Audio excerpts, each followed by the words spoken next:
ये कहानी अंडमान निकोबार की एक अमर प्रेम को गाँव में से एक है।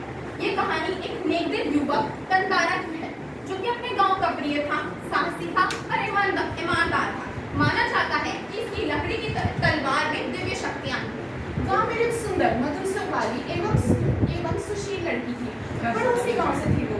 परंतु जब तंतारा और वामेरो पहली बार मिले, तभी तंतारा उसकी सादगी और सुर से मोहित हो गया।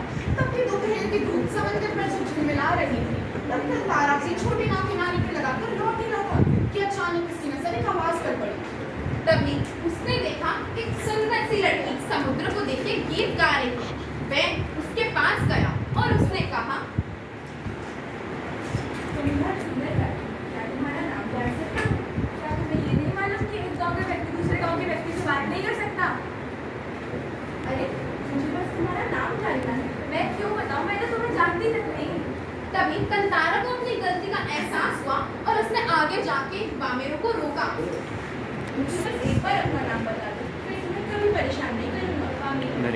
कल यहीं आओगे ना, इसी चट्टान पर तुम्हारा इंतजार करूँगा।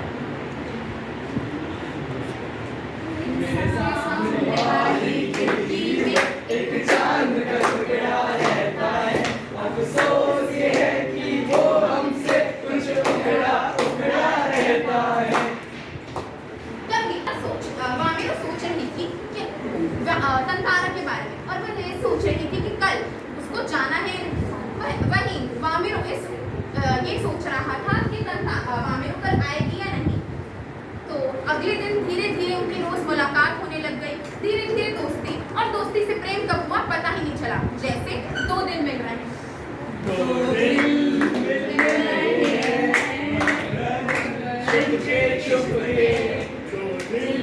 मिल रहे हैं मगर चुपके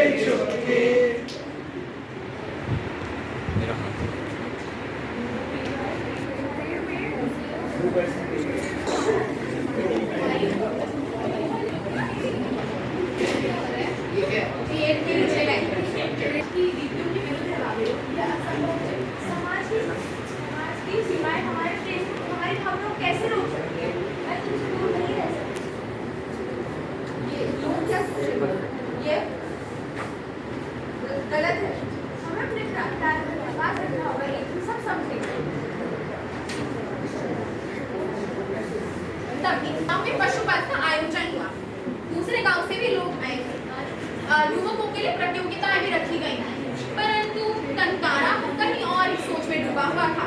उसकी आंखें बस वामेरो को ढूंढ रही थी। तभी उसने देखा, परंतु वामेरो की माँ और वहाँ पर बाकी गाँव वाले तो पहले से ही मौजूद थे।